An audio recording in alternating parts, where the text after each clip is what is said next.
Third will be the Karan Parashar. He is our DevOps expert of the SDC. And the objective of this training is, of course, we want to train you so that once you develop your product, you can deploy easily with the help of the DevOps team. And also, we are focusing on, we want to let you know what we are expecting in the interview, what level of the knowledge. We are demonstrating the knowledge of DevOps team.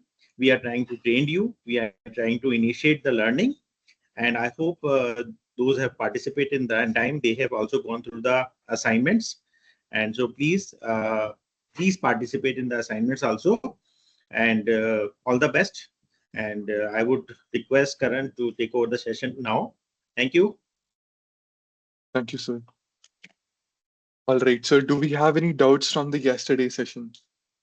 I saw the assignment responses. We have about 11 responses, which is, I think, a really good number considering the amount of people joined. And I see 9 pull requests as well. I checked all of them. Most of them are fine. Just one of them I felt someone did not clone the repository and edited it directly from GitHub.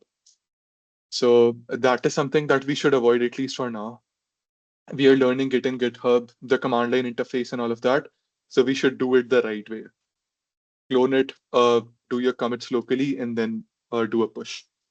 Now, before starting today's session, I just want a few things clear. How many of you are very comfortable with what front end is, how back end is, how they interact with each other? Otherwise, we'll quickly, like in the first 10-15 minutes, we'll like quickly go through what front end is, what back end is, how do they interact, and all of that. So I just want you to raise your hand. How many people are comfortable with front end and back end, what these words mean, how they communicate with each other? Okay, 3. Just 3 hands so far. All right. So we'll go through just once the basics of how these work, what front end is, what back end is, and again, the communication part. We'll also try building a very simple application. I'm not good with front end, so we'll keep it very basic just for demonstration. All right, I'll share my screen and then we'll start.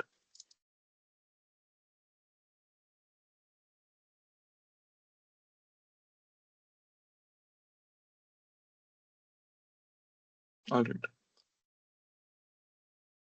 Can day 2.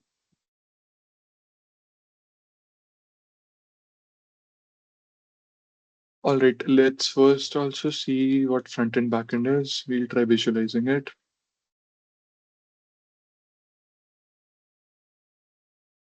Yep. Okay, so whenever you open a website, you see 2 parts of it. First is the front end that, like just right after you open your website, what you see on the website, the page, all the text that you see, that is part of the front end. And when you interact with any button, now that depends. Actions can happen on the front end as well, the logic part, and it can happen on the back end as well, which runs on a separate server. Back end, okay. Now we'll take a very small example. Let's say mm, you're booking a flight ticket. So you'll go on their website. Let's open.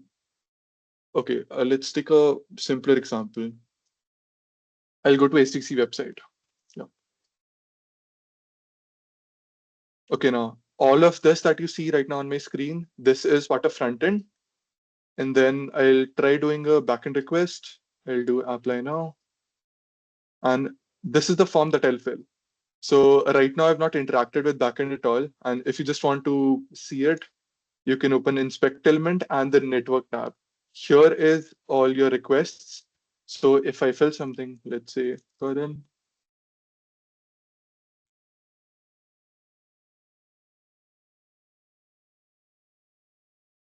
your 4, I don't think that is allowed.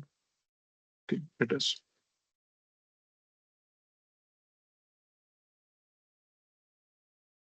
Okay, I'll leave these blanks empty for now.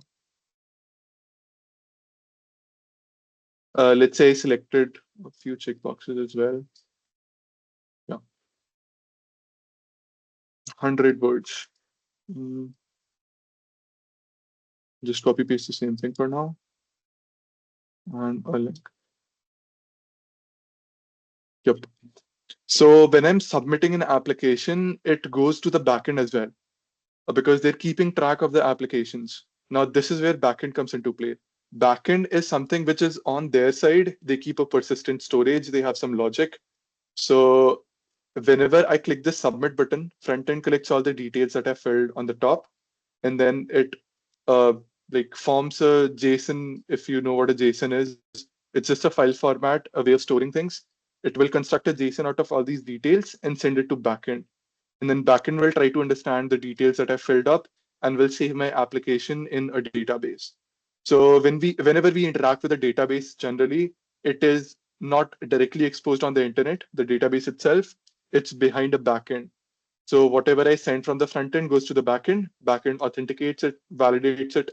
There's a lot of steps, and then it goes directly in the database, gets saved in the database. So if I click submit application right now, okay, we have some checks.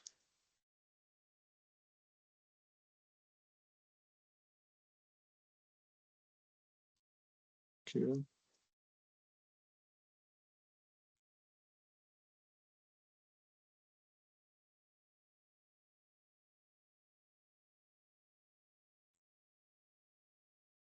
All right. I don't want you guys to fill a blank application. This is just for demonstration. And now, if you see here, just after I click the submit button, this new request came up. What does it say? Zoom in a bit. Okay. Every request has a few headers, which means key where the application is going, where my request is going, which is in sdcmuse.com/API/applications. There's a mode of request, a request method, which here is post. A post request is meaning key I'm sending some data to the backend, which is a JSON body that I just talked about. Now, the response code, this tells me about what the request has done. So there's no particular restriction on what status code you can use, but they generally have a good practice that 201 means created. I've created a resource on the backend, which is created an application. And then you have referrer policy and all sorts of things. Then, yeah, it also has the user agent, what browser I'm using, and a lot of other details. How, like, what website redirected me to send that request. That is the website that I'm currently on, join.sdc/apply, and all of that. So now what basically we have is a distinction between front end and back end. These should always run independently, independent of each other. They should not know whether one is existing or not. Basically has to be independent in small words. Yeah.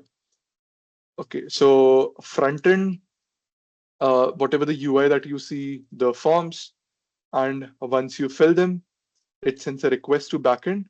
And the protocol that we're using is again, protocol won't be the right word. The method that we're using is in would be HTTP. We are sending a request via HTTP to the backend. Backend has the receive logic. It already knows we'll have a request. Yeah, it will have some receive logic and it will insert in DB. This is just for example, but it will have some sort of logic like this. And what kind of request does it accept? It accepts REST API REST requests. So we'll also look at what REST API is. In fact, we can search already. REST API. We got MDN. So for anyone learning web dev from start, I think MDN is a great resource. It's from the parent company's Mozilla, who makes Firefox, and they have really, like, I would say, the top-notch documentation for all the front end that you need. Front end and also JavaScript, that is also part of the front end. Okay, it's just a standard. REST is okay. Yeah, the basic idea of REST is that a resource, example, a document, is being transferred via a well-recognized language agnostic and reliably standardized client server interactions. I missed one thing here. Front end is something that we call the client because it runs on your browser on the client side. And this is what we call the server because it runs on the other end. This might run in your browser, hence saying client, client, and this would be my server. All right. HTTP APIs in general are sometimes equally referred to as RESTful APIs. Now, in RESTful APIs, we have methods. REST methods. Okay, let's go to MDN. Yes. Now, we won't go in much detail here. It's just an introduction of what front and backend is. Now, these are the type of requests that are that goes from front end to backend. So the first request is get. This is for basically getting or retrieving any resource from the backend. This does not involve any database or any data change, any content resource change in the backend itself. So this can be used in places like, let's say I'm surfing Amazon, I search for a product, and then I get all the responses, all sorts of products that they have. Let's say I search for a laptop, I get 100 different results. So that is a GET request. I'm sending the server a GET request with some parameters that my search query could be a laptop, and then I get a lot of requests. So with this request, I'm not changing anything specifically on the server. I'm just trying to retrieve the information that they have stored. Now, head, this is not important. The other common method that you will see is post request. This is when you are making a change in the backend resource. Now, for example, if I'm placing an order, there has to be a change in their database that I place an order. My order would be added to their database. They'll send me an email, all sorts of things. So there's basically a change in backend. Now, this is when I'll use post request. I'm basically submitting some information that they'll act upon. So that's what this says. That's what it says. The post method submits an entity to the specified resource. Specified resource here is basically uh, meaning a backend URL that I'm sending the request to. For example, the URL was /API/applications. You won't see it in the URL bar ever. It's just meant for receiving requests. All right. Often causing a change in state or server side effects. So if I'm making a laptop ka search query, it won't make any difference in the backend. It will just give me some information. And when I'm making a post request, let's say placing an order, it would make some changes in their backend. Now, what this is not very common, but just for the sake of completeness, we'll go through it once. Put request is basically used when you want to partially update the backend resource. Let's say I place an order that is with the post request. Now, let's say I want to update my address post placing the order. I've placed the order already. Everything is completed. Now I just realized I did not change the address. And now when I change the address, it would change a few instances in my order details. That is when we usually use put method. So replaces all current representations of the target resource with the request content. If I just passed address in the request content, it would replace the address instance in the database for that particular order. That order might as well have a lot of information, what laptop I'm ordering, what specifications, where I'm ordering from, a lot of details. It will just change the stuff that I'm sending it. That is the address basically. Delete when I'm canceling an order, when I'm deleting an account, basically deleting something from the server. All right. Um, for every request or for every example, I'm taking database as an example, but that is just for the sake of, uh, let's say, explanation or for easier understanding. Because when we're talking about the database, we can like easily visualize what we can add in the database, delete, edit, all of that. Now, other things are not as commonly used. If you're learning web dev, you'll most likely be working with delete, get, and post, these three, and maybe put if you want to. Now, these are just the standards. You do not have to use put when you're updating a resource. You can use post for literally everything that you want, but these just are standard practices that you should follow and that usually people see. If you're going for an interview, they might ask you, will you use post method for this particular request, and so on. So these are just good to know things. All right. So now we know what these methods are. these are the requests that are sent by the front end to backend, what different methods are used for. And today we'll create an application, a simple, very simple web app with the GET request. All right, my bad. Okay, so we'll make a very simple front end first, and then we'll make a backend. And here we'll make an endpoint which will receive the request. And yeah, so back to VS Code. I'll first structure my project front end. I'll make a backend folder. Yeah, front end. In front end, I'll make index.html. So if you just want that template, you can just put one exclamation mark and hit enter. You'll get some sort of this, something like this, template. All right. Now, until here, if we have any doubts, you can write it in the chat. We can have a 1 minute break here, pe, and if you have any doubts. Okay, we are already 20 minutes in the session.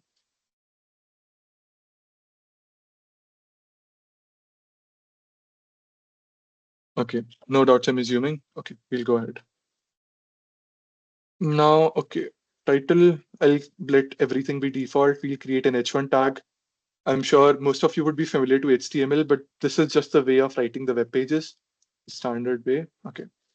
Now I'll write here SDC Bootcamp, Bootcamp day 2. All right. And now if you just want to try it out how it looks, there's a extension called Live Server. You can install it. Yep, the first one. It has a lot of downloads. You'll probably look at it. And I'll say open with Live Server. Okay, here it is. So it's just an h1 tag that I added right now. And this is how it looks. Basically the only heading. Now we'll add one more tag. Let's say we'll add a button. So button, we'll give it an button, click me. Again, we'll just verify we have just 1 second. Yeah, we have a click me button as well.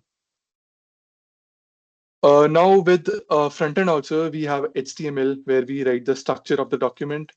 We have JavaScript that we'll use to control what this button does when I click it. I'll also open Inspect Element Network tab on the side. So if I press click me right now, there's no request happening because I don't have any requests. All right, now we'll include some JavaScript here. I assume it's in the body itself. Yep. I'll include a script tag here. There's a JavaScript that we write. We'll write a function which will be function send request. All right. Now, what do we have to do is whenever you click this button, I wanted to send a request to my backend server. So we might have to write the backend server first. From here, I'll create a new folder for backend, server.js. So for backend, we'll be using Express, which is a framework in JavaScript. So whenever you're starting off a new project, you don't have to remember all these syntax. As you saw, I just put an exclamation mark and I got all of this. So even for this, I'll go to Express.js. I'll just search for Express.js. I'll go to their page. So we'll use something called as Node Package Manager for initializing the project and installing all these modules. You need to have Node installed. I'll do npm init. Why? This would initialize an empty project for me. Okay, I should have done it in the backend folder. I'll go to backend, npm init -y. Okay. So whatever packages that I installed right now in the backend would reflect here in the package.json file that is automatically created when you initialize npm package. Now I'll write npm install express. I'm just following instructions from here. It has npm install express. You can pass save if you want. Okay. it installed npm. Now Express, I have it in dependencies here. Now I'll go back and copy the boiler code that they have. Okay. So first thing what I'll do is I'll try to run this and see if this works. Now for running, I'll just do node server.js. It says example app listening on port 3000. And yep, that's exactly what it's supposed to say. Now what it's doing is it's listening for all the requests that are coming to port 3000. Our backend is pretty much ready. It's running on port 3000. If I open it on my browser, localhost 3000, I can see the hello world. All right. So instead of this, let's write another endpoint. Now endpoints are just like front end, you have different URLs. In the backend, you have different URLs too. So let's say when I'm doing a search query, I might hit a different endpoint. When I'm doing a submit form query, I might hit a different endpoint. Endpoint meaning the URL basically. So if I go, okay, did I close the SDC form? No. So when I did the submit application, this was my endpoint, which is /API/applications. I need to tell it where this request should go. And if I look at the payload, which is what the content was sent along with the request, as you see, the entire data that I filled uh, is now in a JSON format. It has all the details that I filled. Why am I interested? My email ID, my registration number, my year, all of that. And there's a response as well. The response that I get, that is success true. This is again all from the backend. And message application submitted successfully. And all my data that I filled. So again, there's two things when I'm sending a request, my request body, and then the response that I get from the backend. Now, what frontend would do is not show this to you directly. It will parse it and will show you a success message depending upon whatever logic that they have. I'm assuming we have a success message. We look at the success. If it's true, then we'll give it a success message. Otherwise, we'll give some sort of error. All right. And now let's create another endpoint. Now, this is the request method that we have. Right now, it's a get because we are not doing any changes on the server. We are just requesting from some data, and that's the data that we're getting. So I'll do app.get. This time, if you do localhost/hello, this is just the boilerplate. You can ignore it for now. And then here I'll do response.status. I can say some status code 200 meaning for success. You might have heard of 404, which is not found. Okay, status, and then a JSON response. I'll say message hello from backend. Okay, this is another endpoint that I've wrote. If I send a message at localhost port 3000/hello, this is the response that I should be getting with a response code of 200. Let's try it out. Hello. It says cannot get hello. Okay, I need to refresh the server. Yep, here is a JSON response. This is how it looks. A message saying hello from backend. That's exactly what we sent. Now, backend is supposed to send a JSON response. At least that's the standard. We have different responses as well. We have WebSockets and other different form of responses, but you'll mostly be working out with JSON responses. So this is not acceptable from a user if they're opening it on a browser, and hence your front end handles this for you. All right. Now, what we want is this message or this API request to be sent whenever I click me button, and I should see the response somewhere down here. So again, that we talked about, HTML is how the page looks. What all components does it have? CSS is for styling, making sure what color is it, what background is it, how this button should look. If I hover on it, the color should change, and all of that styling things. And JavaScript is for adding functionality to the code. If I click on this, I want this to send in the API request onto my backend, then that should be done with the help of JavaScript. Now, I'll write a send request function. With JavaScript, you have a separate function for sending a request to backend. So see, it's not very hard to learn all of this. All you just need to do is you need to know what all things exist, and then you can devise a plan key, what kind of project you're doing. Now I'll just do fetch request in JS. How do we make an API request? We already have a function here. So the first thing that they have is the URL. This is supposed to be backend URL. We'll copy paste it. So for our example, our backend is running at localhost 3000. So that should, and HTTP. Okay.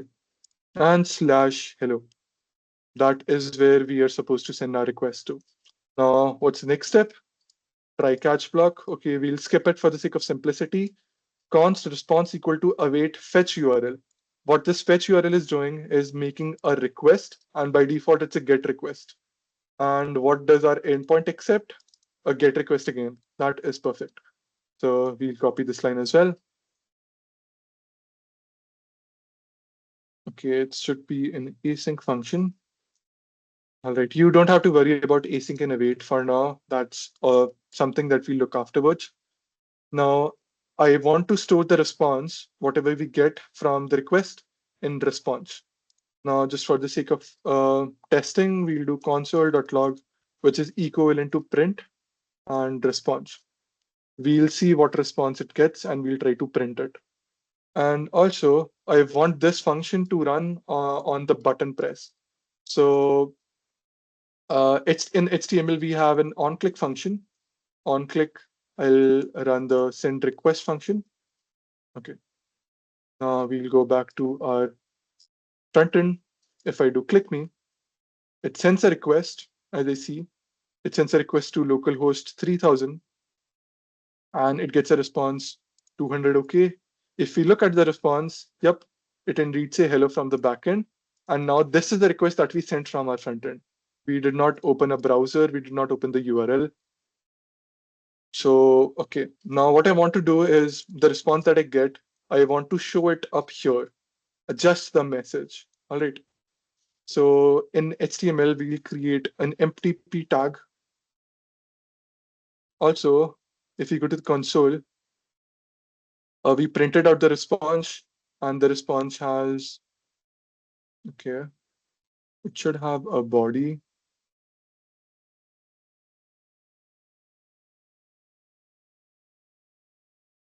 Okay, it does not show me the response that I printed.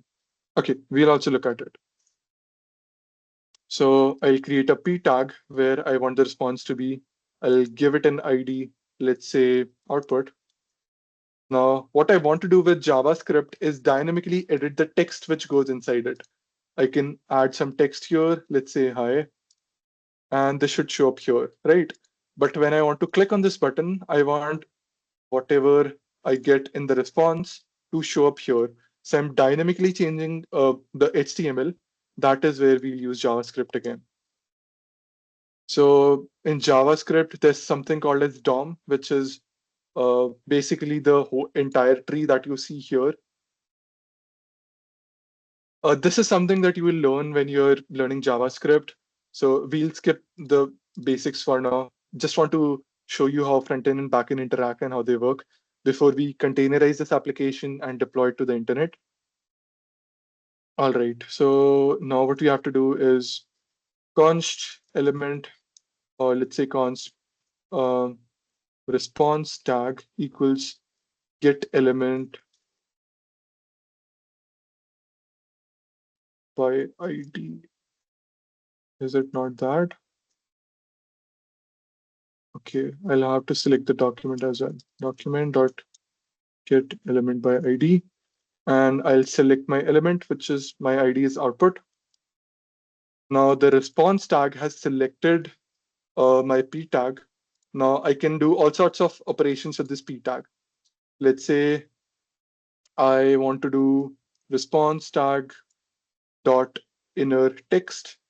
I can edit the text which goes inside it, and I can make it something else. Let's say I want to make it response dot message, response dot body dot message. That should do the trick. Also, let's print once response.body.message. Go back here, print. It should print something on the console. Response is not defined. All right. Okay. It should be in part of the function only.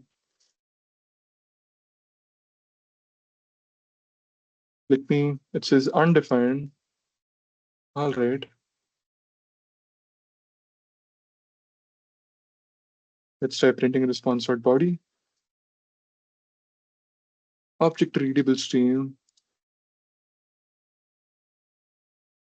Okay. I look at the code that I just saw before, like this lecture. Response tag should be get element by ID. That is fine. The data that I'm getting. All right. I'm making a fetch request. Did I miss any step? Okay. I think this is the step that I missed. Awaiting the JSON.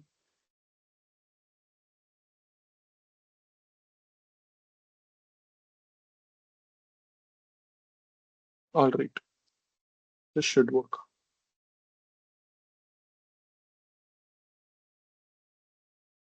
For now, I'll just paste the boiler code again. I had. Okay, now I get hello from backend. I'll just go through it again. What has changed? It's the same button that we have, click me. It has an on-click function, on-click handler, which runs this get message function. What it does is we make an get request to localhost/hello. We wait for the response, which is await res.json, response.json. And once we get the response, it's stored in data, and the data has a field which is message. We want the contents of the message itself. So what we'll do is we'll get the contents of the message and we'll put it in the response ka inner text. Response, uh, the inner text of this tag. So we have a fairly basic backend and front end ready, and now they're connected as well. So this should work. I'll refresh the page again. I'll look at the network tab. If I do click me, it sends a request, and I get this is the request that I send again to localhost/hello, and I get a response which says hello from the backend, and I got it printed out here on front end. All right, now that we know how front end and backend work, how they communicate with each other, that is why JavaScript, and how backend works. Backend also runs on a separate port. Now we look at how we can containerize this app. Any doubts so far?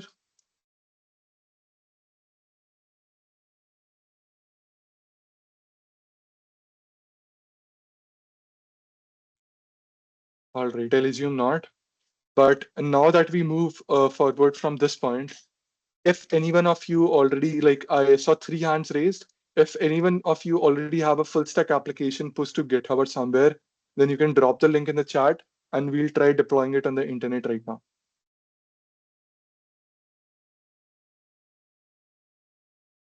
Does anyone have a full stack application ready that we can deploy? It doesn't have to be the best. It just have to be something that we can, that is already connected, like this front end, back end, they can communicate with each other. And that is all we want.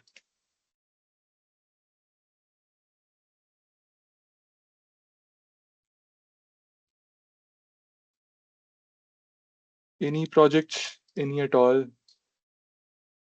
Otherwise, we can also go ahead and deploy this application. It's fairly simple. It has a static front-end page and a node server, which is basically backend, and they'll be communicating with each other. All right. Okay, let's go.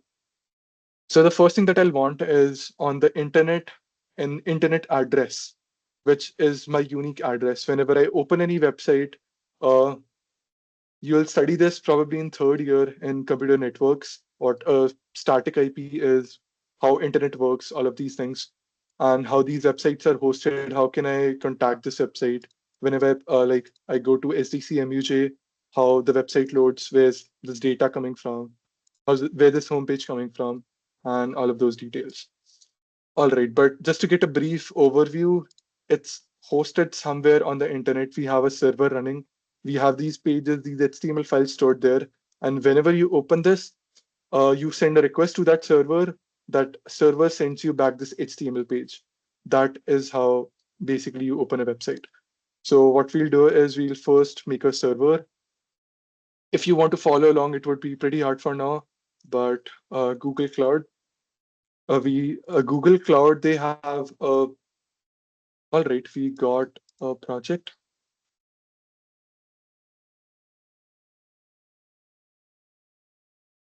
Okay, yeah, we got one more smart file converter. Okay.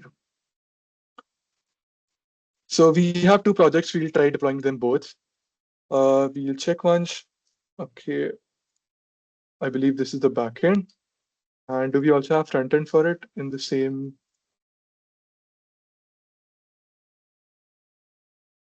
Okay, GitHub is acting weird.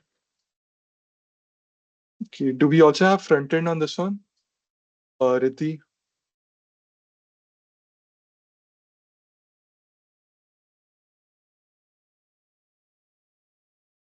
Let's look at the next one. Okay, we have backend. It's written in Python, all right. And then we have front end, which is, yeah, it's a React project. All right. So we'll try containerizing this application. Okay, only backend. All right. So we'll try containerizing this smart file converter and deploying it on the internet. So the first step that you want is you need to have a server. So you can go on cloud.google.com and claim a free trial. They have a very generous tier. They give you $300 worth of credits for 3 months. So I already have a trial running. If I go to the console, I'll go and create a VM.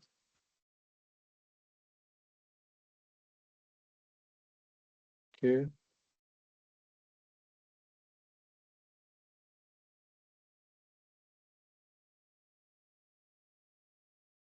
Just 1 second, guys. I forgot the project that I was using. Nope. Strong art.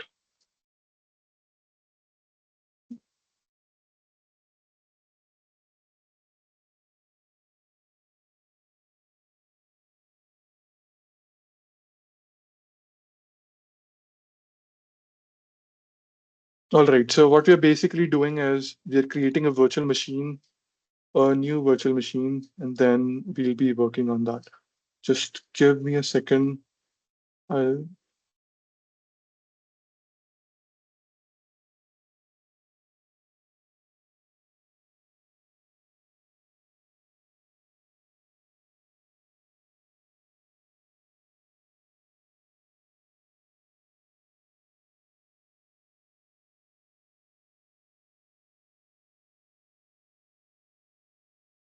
yes, Rishi, sir.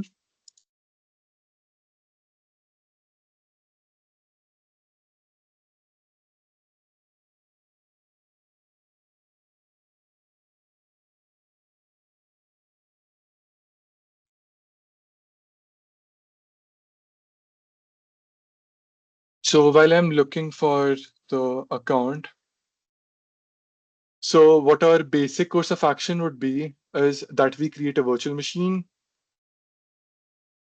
and then we install a web server on it, we install Docker on it, we clone all the project code that we have, and then we'll try to deploy it on the internet with, okay, I think I got it. I think it's this one. All right. So once you sign up for the trial, all you have to do is go to Compute Engine, virtual machine instances. I already have one container running. I'll create a new instance. All right. I'll call it test, uh, or let's say STC DevOps Bootcamp. Location could be anything. This is the region. I'll zoom in a bit. Yeah. Zone could be any. I'm doing this hands-on, so you can also replicate it afterwards. Now I can choose a CPU. I'll probably go with a very low tier CPU. Okay, 2V CPU plus 4 GB memory, that should be fine. Or 10 GB. Okay, let's make it, that is fine. Let's go to OS. All right, I'll just go through it again. This is the region where your virtual machine will be. That is US Central. Now you select the specifications. You won't be able to select something very high on the trial, but you can get something like an E2 or even an N2 instance, which is balanced. For OS and storage, we'll go to change. Let's select Ubuntu. Ubuntu 25. Okay, let's go to. So when you're selecting Ubuntu, make sure it's x86 and not ARM64. Could be anything. Let's take the latest one, 2504 minimal SSD persistent disk, and we'll make it at least 20 GB big. Now we'll select it. Everything else should be configured, and we have a monthly cost of $27. The credits that you will be getting is around $300 for 3 months. So you can upgrade your specs and make this go till 100. That should be fine, will last you 3 entire months. Now I click on create. Now right now we'll also use the basics that we learned yesterday, the Linux basics, because this container would be running Ubuntu and we do not have a GUI on it. So we'll have to be doing everything inside the terminal itself. We'll also use Git to clone the project. All right. Now we wait while it's created. Okay. Now our instance is running and it's up. We'll connect it with SSH and it has an external IP. So this is the IP that we can use on the internet to connect with this particular instance. I'll click on SSH. It's basically a protocol on how you can connect to a virtual machine or anything, any server, any computer on the internet. Transferring keys, authorize.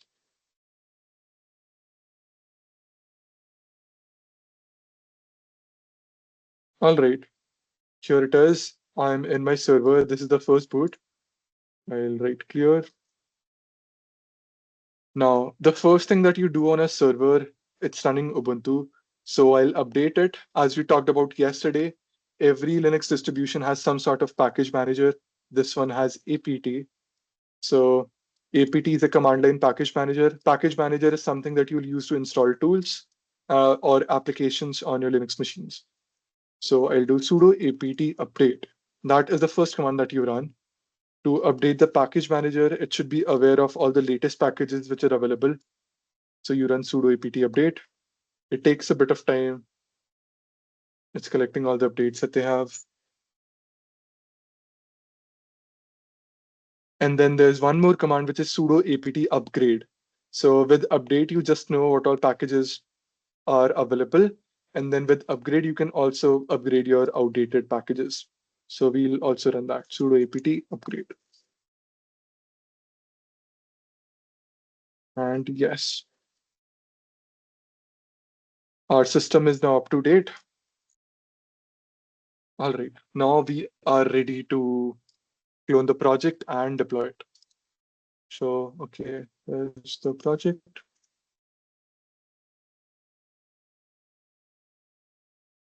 Okay, it's here itself. We clone this project. In the Git workshop, as we talked about, we just go to code, HTTPS, clone, and you do git clone, and here's the project. Now it says command git not found, git is not installed. Again, we'll use the apt package manager and install git. So it's sudo apt install and whatever your package is. For us, it's git. So we'll install git, confirm.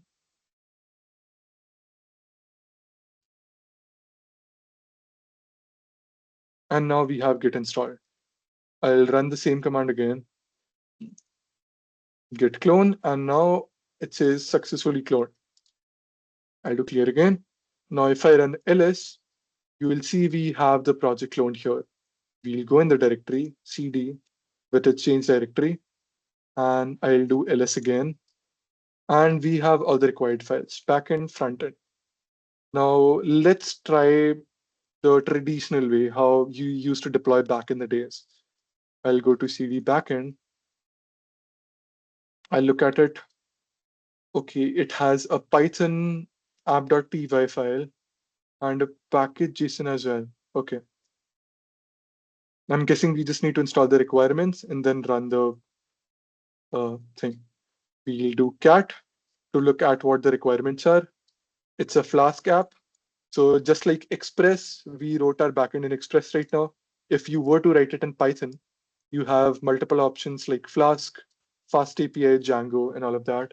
So this backend is written in Flask. It has a few requirements that we'll install. And let's see what else can we look at. Let's look at app.py. Okay, so here's the entire app.py. Okay, now we install all the requirements. First, we need to install Python, sudo apt install Python 3 and Python 3. And so if you have worked with Python, you know first we have to create a virtual environment, activate the virtual environment, and then install all the requirements there. So we'll create a virtual environment, Python 3.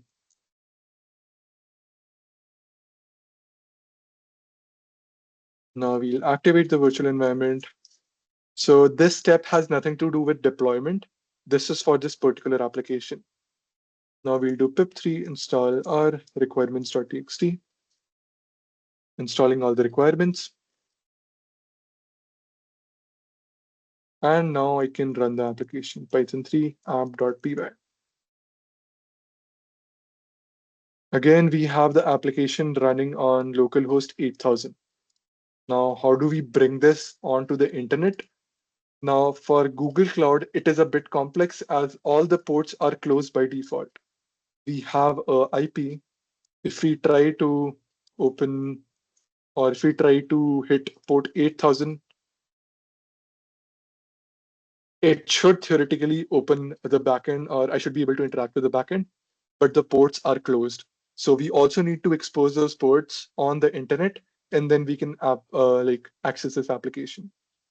What you see here is an internal IP. If you are on Google's network, on their Wi-Fi network, then you can use this IP to access the application, which we are definitely not. So what we'll do is we'll first go to the firewall settings of this particular instance and open port 8000. So I'll go to my virtual machine. We'll look for firewall. I'll go to edit. There should be firewall details somewhere. First I'll allow HTTP and HTTPS traffic. I think this opens port 80 and port 443. All right, in the network interfaces, I can open ports. This is not it.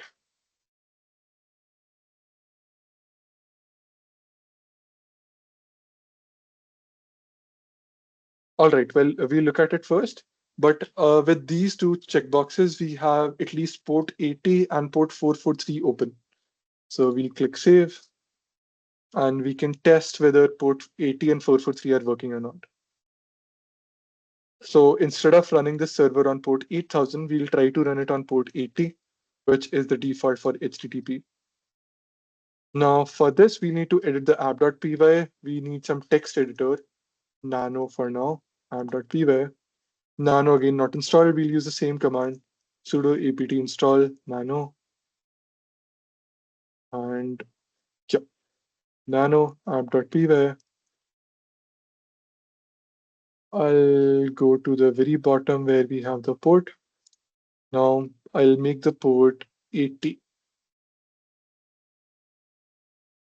and Control X for saving. I have to confirm save, I'll press Y, and file name to write should be app.py, enter. I'll run this again, Python 3 app.py. And it says permission denied, which is a very classic error when you're trying to run anything on port 80. So port 80 and 443, both of them are privileged port. And installing this package is also privileged. So we have to add sudo in front of it, super user do. So even for this, when we get permission denied, we'll do super user do, and then we do Python 3 app.py. That should give us the admin permissions. Now it says module not found Flask. If I do Python 3 with sudo, it's probably not using the virtual environment. So what we can do is sudo when bin Python 3 app.py. Yep, that should work. And we have our application running on port 80 now. We should be able to access it on port 80. Yep, and we got this. Smart file converter backend is running. So we have our application running on port 80, and now it's on the internet on this address. I'll also drop it in the chat if you want to look at it. Later down the line, we'll also connect it to a domain, containerize it, deploy it in a better manner. And yes, I see a lot of you opening it already. The page is working fine, and it is on the internet that I have on my server. The next thing to do would be connecting it to a domain. So we have a nice looking website URL that you can open and access. Now, what we missed is our front end, right? Now, if we look at our local deployment, we had our backend running on port 3000 and our front end running on a very different port, which was 5500. I'll see if I have it open. Yes, it's running on 5500. So what this means is you can only have one application running on a single port, but we want to run both front end and back end at the same port. It should be on the same website. So this is where a web server would come into play. Now I'll go back to my Blackboard. All right. Now let's look at how a web server would work. This is my web server. Now instead, right now what's happening is I've run my backend directly on. Okay, I need to close a lot of pages. Yeah. Right now my backend is directly running on port 80, and you can directly access it on port 80 again. What I should do technically is, if this is the internet, all your requests should go to the web server, and web server would run on port 80. And the web server would decide which request should go to whom. So I'll, of course, have my front end and back end running on the server, but they will not be directly exposed on the internet. So this is my front end.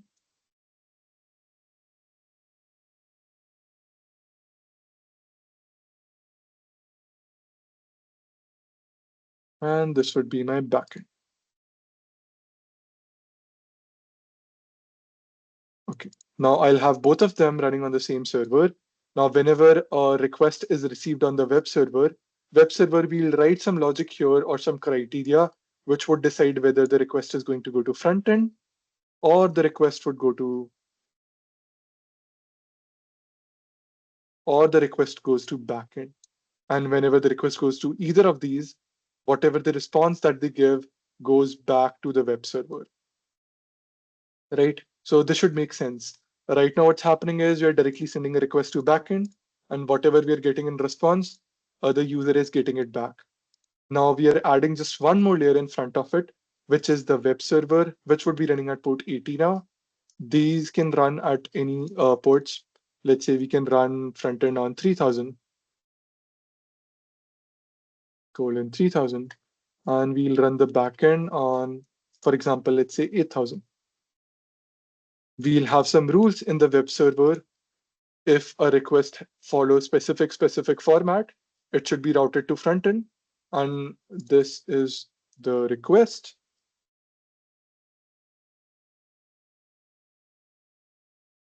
Okay, this is the request. And whatever the front end responds with, that should be sent back to the web server. Okay, okay, it's already launched. That is fine. And the same arrow can be copied for the backend as well. Okay, the arrow should not be flipped. This connects here, this connects here, and something like this. So we send the user sends a request. I also create the user. The user sends the request to the web server. The web server internally sends it to either front end or back end, depending upon the logic that we write here right now. And once it gets the response, it will send it back to the user. So just one more arrow back to the user itself.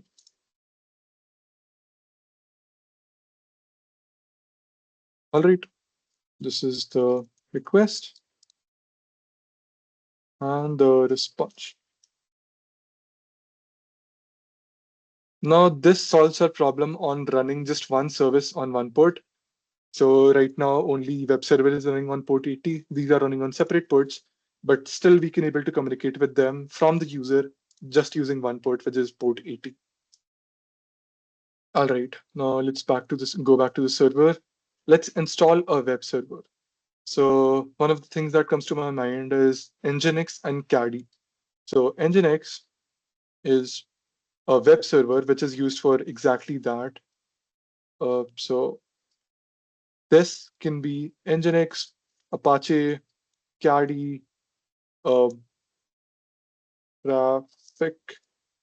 There's all sorts of these servers you can search around, play around, which one you like, and decide which one you want to use.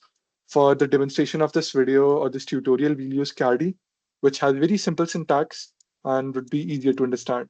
So it can be either of these, and there's more web servers. So let's look at Caddy. We'll go to their homepage. Yep, the ultimate server. All we have to do is look at the installation instructions. So like any other package, we'll install it with sudo apt, sudo apt, sudo apt install caddy, and we press Y. That should install caddy on our server. Yep. Now if I do caddy start, okay, it says 2019 is already in use. All right, we'll look at it. But okay, we should also containerize this application before. All right, let's run it as it is, not this way. We'll containerize it in the end. So we'll go to docs, the documentation. First time, yes. They recommend reading the getting started. I need to run caddy run. All right. And this by default runs on port A2019. All right. So there's a configuration file. Yeah. There's a configuration file for caddy, which is in a root somewhere. So we'll have to use sudo to edit it. Sudo nano etc caddy file. Yeah. Here we have the logic, basic, whatever we talked about, the logic that we'll use for deploying the application. So, all right, they already have everything here. So we'll do reverse proxy. Reverse proxy is the word that we'll be using for routing the request. So I'm routing a particular URL to either backend or frontend. That is what I'll use reverse proxy for. So I should open another window. SSH, I'll open another window. And if any request comes to my website, which is slash, meaning any request, it should be redirected to localhost 8080, or in our case, the backend is running at port 8000. So it should be redirected to port 8000. This is how we write it. We'll go to the second instance, authorize, and here we'll run the backend. It's on the same server. CD smart file converter, CD backend. We'll change the port back to 8000.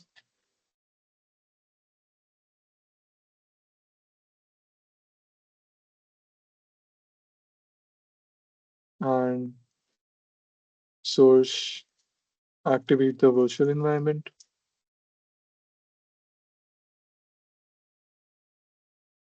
And Python 3 app.py. It's running at port 8000. And again, just for clarification, port 8000 is closed and is not being forwarded to the internet. I can open it on a different page. So this should not load. We'll keep an eye on it. All right. So any request that comes to caddy on port 80, this is the endpoint, which is basically the last endpoint that we have, which is slash. So anything that comes to slash should go to localhost 8000. And whatever response that we get from 8000 gets back to the web server and it sends it back to the user. All right, let's test the setup. I'll do Control X and Y for saving. I'll do caddy start, or it was caddy run. Sudo caddy run. Just keep asking for 2019. All right, let's see how to run caddy on port 80 with caddy file, which is the configuration. There's a command to run it with.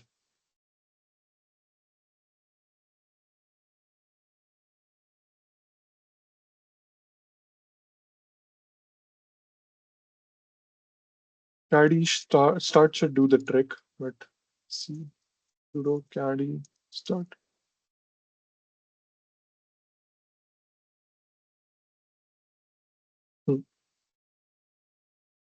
Okay, so I'll just check the status, systemctl status caddy. Oh, I think the service is already running. Call localhost :80. Yep, it is running already.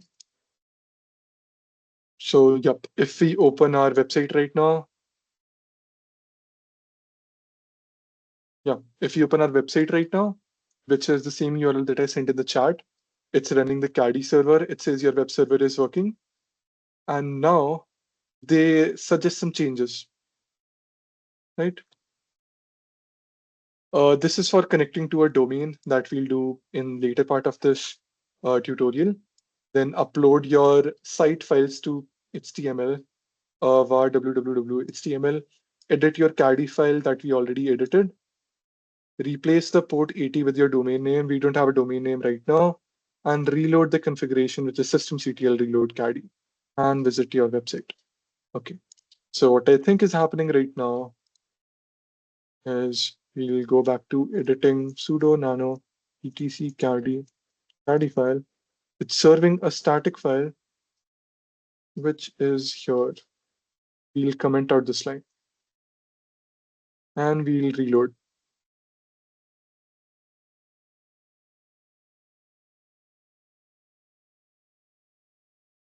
All right. It says access denied. Again, a user does not have the permission to reload caddy. So we use sudo and we don't have that error anymore. And now if we refresh the same page again, it should show our backend. So right now we are at port 80 and it is showing us our backend, which is running on port 8000. So what we have essentially done is achieved a similar setup, which is if any request comes to port, basically if any request is coming to web server, it's forwarding it back to backend 8000 and we are getting the response back to the user. All right, so one of the steps is done. Now we also need to get our front end ready, and it should also, like, we'll write some logic here and we'll see how we can differentiate the requests that are coming to front end and back end. Now let's go to the front end. Okay. CD smart file converter, clear. We'll go to front end. And for this, I'll need Node as well. Install Node on Ubuntu. Okay, it should be the same. Sudo apt install node.js. Yes, that should install Node. Clear. And now if I do npm I, npm is also missing. We'll also install npm. Yes.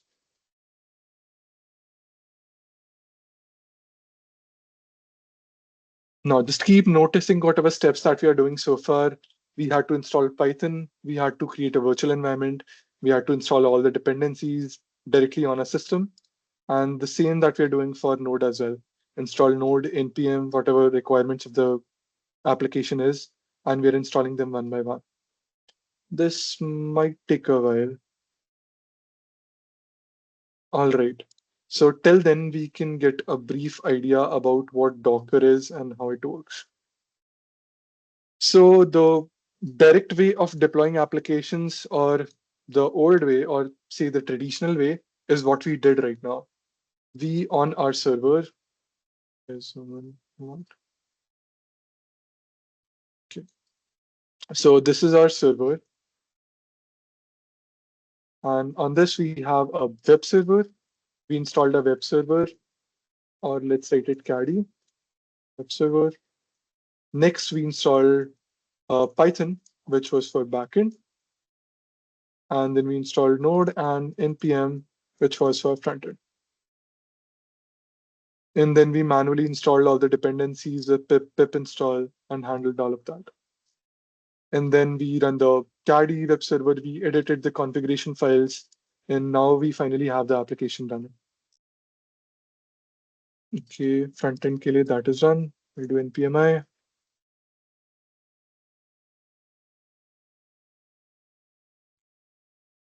Now, you do not need to know a lot about React to deploy the project. All you need to know is when you compile a React project, you'll get three files. I'll look at the script. HTML, CSS, and JS. It's Vite build. All right. Vite build. Is it npm run Vite build?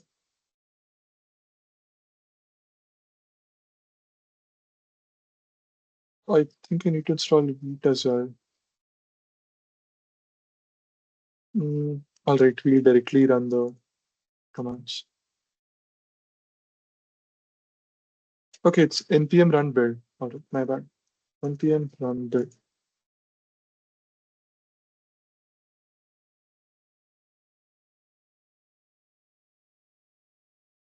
Now we wait till the front end compiles. And yes, it has compiled, and we have the files in this folder. If I do ls, we have a new folder dist. If I go into it, do ls again, then we have all the files that we need to deploy. Now these are called static files, and I'll get the path of this dist folder. I'll do pwd. If you remember from previous workshop, this is the path, the entire path of my dist folder. I'll copy this. I'll paste it somewhere in my caddy file. So I'll do nano sudo nano etc caddy file. Yep. So root star and this path. Now what this means is any request that comes, I'll try to serve these static files. I'll do save. Yes. And of course, system ctl caddy reload.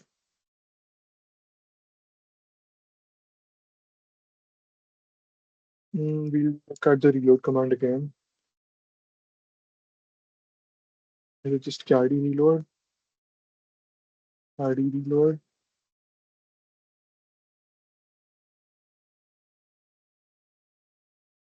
Okay, so there's a very helpful command which is history. You can check all the commands that you have run till now. So I can get the command back. Yep, it's systemctl reload caddy. I'll run it again, and that should refresh my server. If I refresh my server,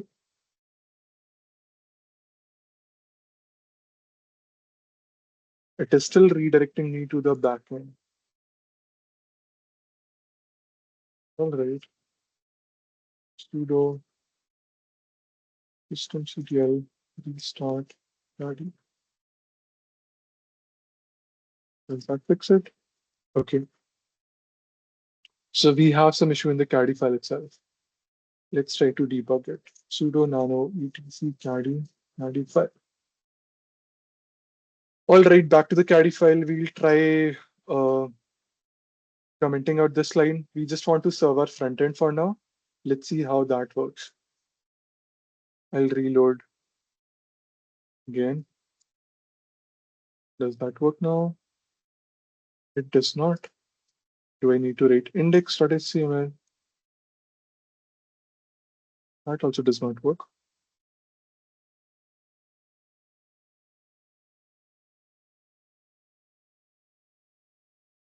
Okay. Let's try running it as it is. npm run dev. It's running on port 3000. Okay, so this would be a more ideal setup because the thing go. Yeah. When we have static files, they do not, whenever we run it something on a port, that is a proper service which is running. And when we just have the static files, HTML, CSS, JavaScript, that is something that we are directly serving. So it's not a process running, and hence we cannot assign a port to it.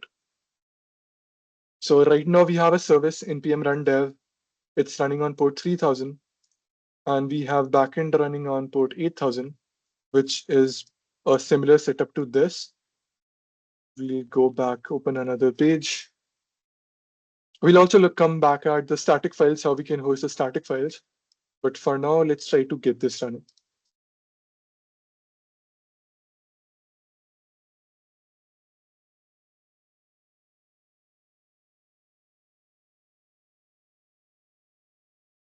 Any doubts so far? You can write it in the chats because I know things are going south a lot. So, all right. Yeah, I'll go back to the configuration file.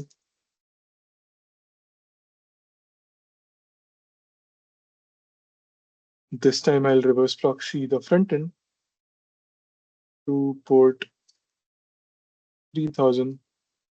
Any request which is coming here should go to port 3000. Yep. Systemctl. Okay. Reload caddy. Okay.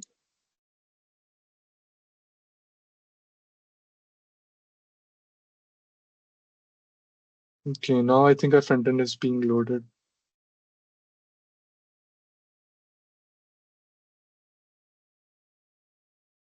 Beautiful. Now we have our front end loaded. Everything works. And now we want an endpoint. Whatever we are clicking right now is the front end interaction only. I'll open inspect element. I'll open network tab. If I try to upload here any file, let's say I try to upload my resume. And if I do start conversion, it should ideally make a backend request, which should fail.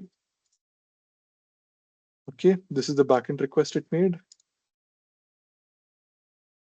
And the request URL is on render.com. All right. Okay, it's already deployed.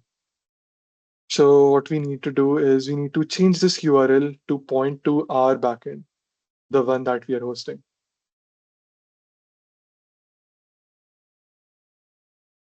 This front end should be somewhere in SRC.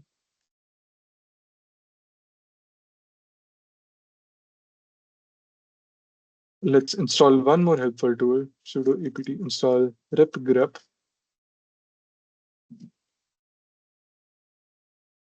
Now I can search for HTTPS. Okay, let's search for HTTPS. And what was the backend URL? Smart.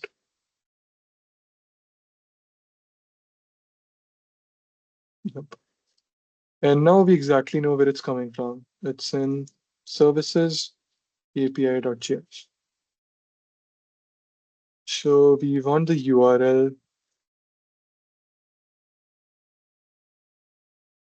to be just /API. If I do not define an endpoint, it should directly send it to our client itself, to the same, basically, the whatever endpoint we are on, whatever website we are hosting it on. npm random. All right. I'll try uploading it again. I'll go back to the home page. Get started. I'll try uploading another file. Now we wait for it to error. Yes. Now it says 404. We are trying to upload to our address /API/upload because our backend is not running. Now, to write that logic which separates the request from frontend and backend, there's a very simple rule and a very simple standard that people follow. If the request URL is starting with /API, then it should go to the backend. Otherwise, if it's not API or everything else, that should go to the front end. So this is the rule that usually people follow. And for this, you'll have to specifically add the prefix /API to all your endpoints in the backend. Now, when we look, for example, this endpoint already has /API, right? So it's already configured with this methodology in mind. So now let's write everything which the request comes with the URL starting with /API should go to the backend, and everything else should go to the front end. This should be in the caddy file. All right. Now here, where do you define the routes? So this says reverse proxy, everything that is coming, star means everything. So starting with / and everything else should be redirected to port 3000. And we want, just before this, we want reverse proxy, anything coming to API should go to localhost 8000. Now it will first check if the URL has an API prefix. If yes, it will redirect to 8000. If not, then everything else should go to 3000. Now we save this. Save, yes, and reload the configuration again. Now we already have our backend running at port 8000. Frontend is running at port 3000. And we also have the entire thing set up. So our application should work end to end.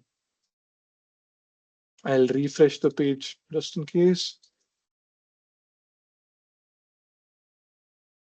Clear the logs, go to get started, try uploading a PDF, say resume again, and start conversion. Now see, the upload thing worked. Now what do we see here? Where did this upload? The request was sent to /API/upload. And as soon as the backend detected it's on /API, it sent it to the backend on its own because of the rules that we wrote in the caddy file. So all this logic where the request should go is handled by the web server itself. There's different syntax for different web servers. Right now we're using caddy. The most commonly used is Nginx. The syntax is a bit complex, so I did not pick it for today's bootcamp. But just for, again, the basic idea, we'll clean out the lines that we don't need. Try to keep it as minimal as possible. I'll leave those comments for now. Yep, we are just using these two lines. Any request coming with /API in the URL should go to localhost, and everything else, if not caught up till here, should go to the 3000. So again, if any request matches this criteria, it goes to localhost 8000, and it does not check further for any other condition. If this condition is not matched, only then it goes to the next line, which is basically for any other request should go to 3000. Now, what happens if I put this above the localhost 8000? Now that will cause an issue where every URL would match this condition, because this matches literally every URL, and every URL will basically be redirected to localhost 3000, and we will never be able to reach this line. Hence, we put the stricter rules on top and the ones which have flexibility on the bottom. All right, now we have the caddy file setup, the web server running, both the apps running on different ports, and also the full stack app running here. Now, this was how people used to deploy back in the days. This has a lot of issues. It was a lot of time that we took. And let's say I did not know how to run these npm commands and all of that, then that is again also a pain process. Now, let's look at how we can containerize this app. Until here, do we have any doubts? So this is something that you might not understand in the first go. That is completely fine. You just need to get an idea of how the internet works, how applications are hosted, what is a server, how backend runs, how frontend runs, how these connect, how we can get them both running on the same port, which is port 80 right now. That is with the help of a web server. How a web server routes different requests to backend or frontend, like what are the rules that we discussed, which is basically a naming convention, could be different for your app as well, and how a user interacts with them. Okay, no doubt so far. Let's move on to containerization. How we can run these apps in a container in a Docker. So to begin with, the issue is with the dependencies. Let's say my OS is running some very old version of Ubuntu, and that's where I developed my application. And you're trying to run it on a fairly modern machine. And when you do the install requirements command, it fails to install because the requirements are lower. Let's say you are required to run Ubuntu 13 or 14 to run that application. So, and you do not have that. So the thing is, that is why we need a centralized solution. We need an entity, like instead of giving you an application, I'll give you a container which already has all the packages built in, all the dependencies inside it itself. It is kind of a binary that you just open and it should run on any machine at all. It should not depend on the host version that you're using. So this is a host machine, and we'll run containers inside this. Let's look at how we can create it and how is it different from virtual machines. So containers versus VM. We look at this just to get a very basic understanding of how these works. Okay, I'll open image in a new tab. All right, the virtual machines that we might have run, I think operating system you might have studied in the second year. You might have used Ubuntu in a Oracle VMware or any other application. So this is our infrastructure. Infrastructure meaning the actual machine that I'm running, which is this virtual machine right now. And if you were to make a VM, a separate machine inside it, there's a layer called hypervisor, which takes care of the virtualization. So it creates another virtual machine inside my host machine, and it has the same things again. It's just one layer of abstraction. And who manages all of that? It is a hypervisor. Now, this hypervisor runs again on top of my operating system, which is not there in this particular diagram. There's two different hypervisors. Yep, this image shows it better.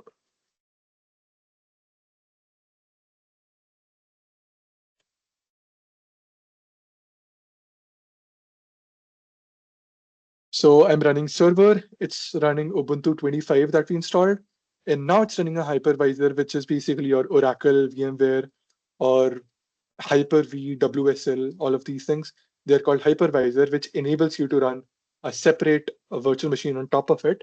And then there are these guest OS, which again, all of them have their own operating system running. They can be Ubuntu 14, 15, 16, or latest one, whichever. And then they have their own binaries, libraries, the applications that I install. So the one I installed right now was Caddy. We installed Nano and Python, a lot of packages. These are those bins and libraries that they've mentioned it here. And when you run it with Docker, then it's a different story altogether. You have a server, you have the host OS, which is Ubuntu 25 that we're running right now. There's a Docker engine on top of it, and directly we have the bins and libraries. So as you see here, we do not have OS on the second one. We just have directly the bins and libraries. And then the apps are running on top of them. Now, this might not have given you a very clear idea, but things would make sense as we start to build them. So we'll go to, so first thing, we'll look at what applications we have. First, let's containerize the Python backend application. I'll look for Python Docker image.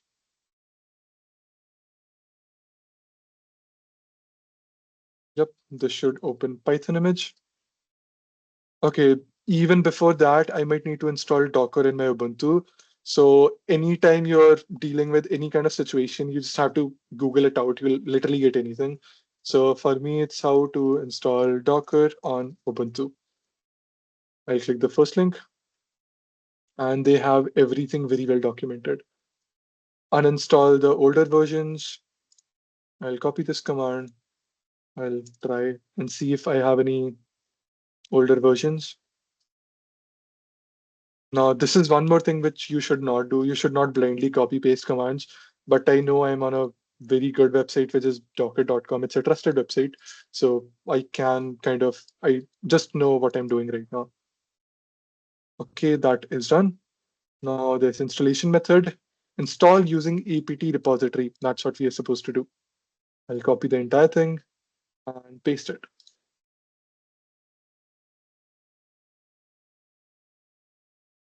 And now we wait for it to download and install. Now let's understand the layer architecture of Docker images and how they work. So we'll use something called as a base image. Do we have the images? One more. Yeah, this one. Okay.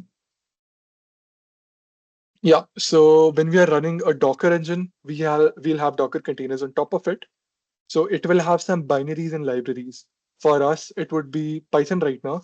So we need to add a base image. We'll use a base image, which will have Python pre-installed, and then we'll install our requirements on top of it. Just to visualize all of this, let's go here. We'll use a base image, which would be Python, let's say latest. All of them have tag. You can have multiple different images or different Python versions. You can use Python 3.12 and all of that. You can see all the tags here. They have a lot of versions, but for now, we'll just stick to latest.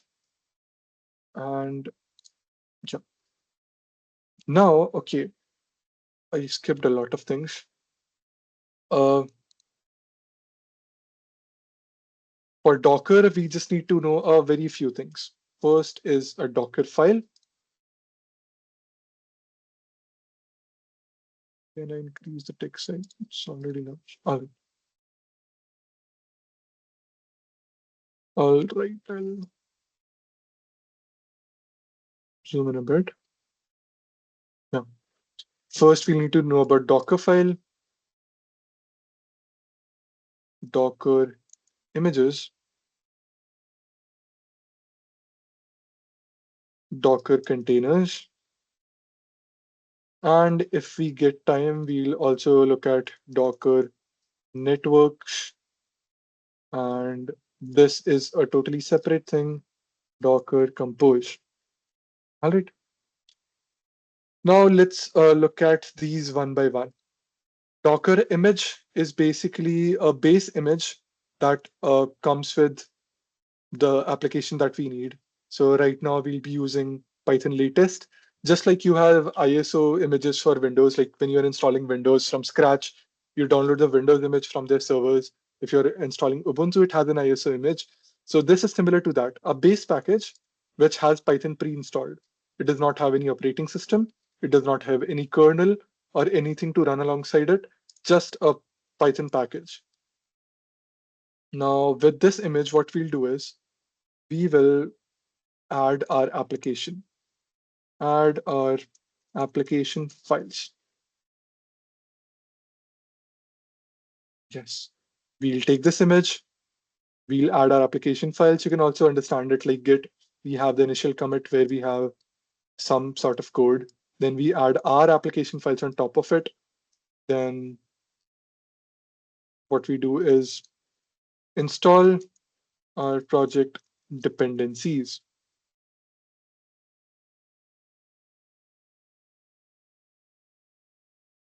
And then the last step would be, I'll just copy paste, run our project, right? So these are the 4 steps that we do. And this would create a final image. So this is how our Docker image should look like. So these are layers on top of each other.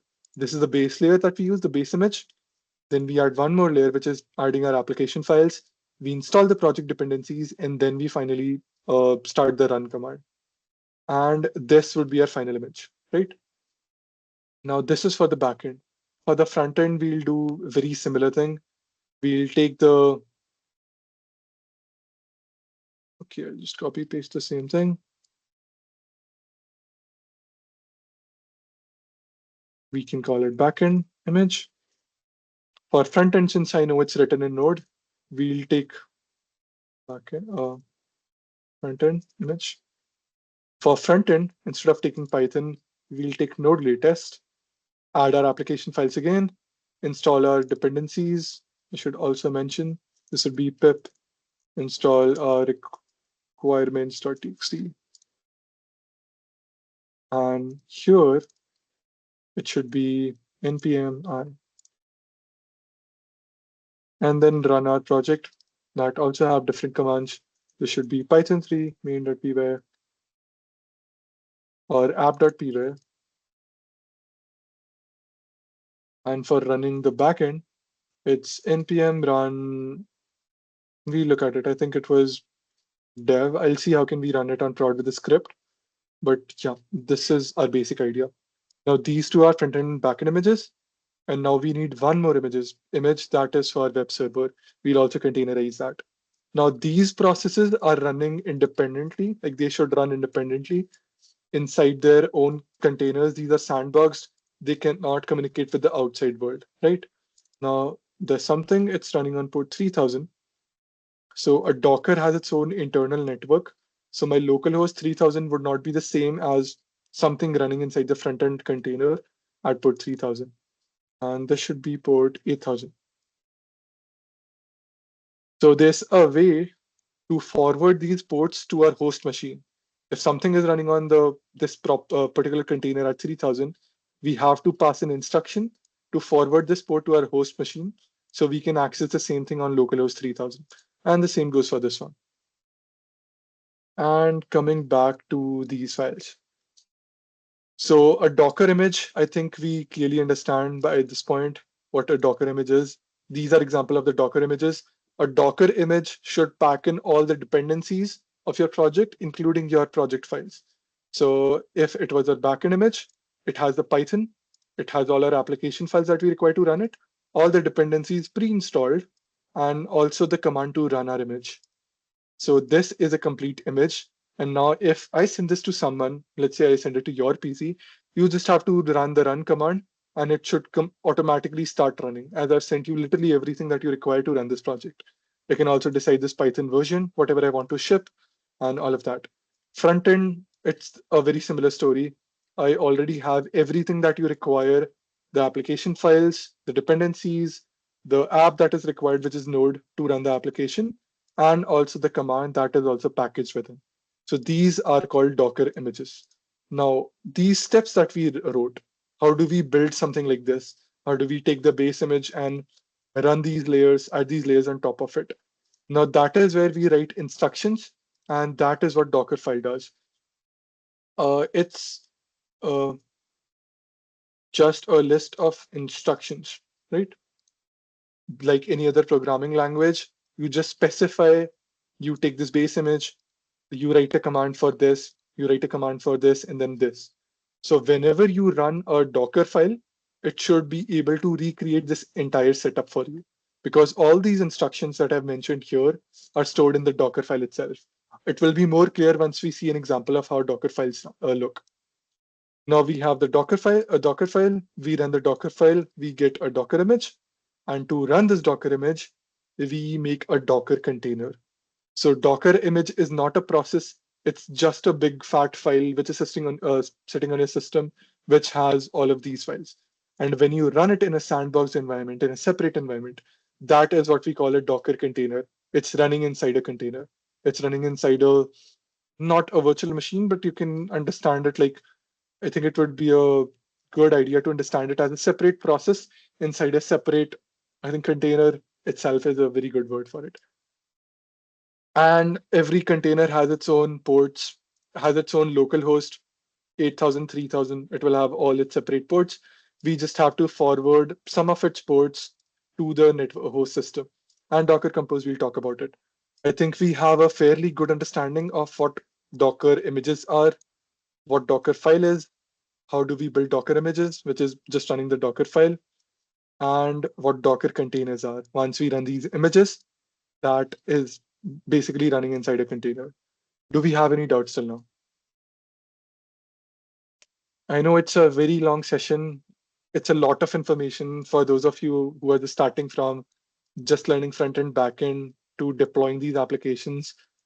It's a lot, but you just have to get the basic idea. You do not have to understand everything. You just need to understand the basic idea as in key, how an application is made, how we bring it up to the internet, how things communicate with each other on the system, and how things are deployed. What are the best practices, let's say Docker way for deploying these applications. All right, I see no comments. I believe all clear. We'll go back to our server. And now Docker is installed. There's also a few post-installation steps. I think it's on the next page, post-installation steps. We'll quickly run them. Group add. It's basically allowing my user to use Docker without sudo command. That is what these commands are doing. Now, after running these commands, it suggests me to log out and log back in. So the changes are evaluated. I'll do logout. Okay, it closed the tab itself. Okay, I'll open another one.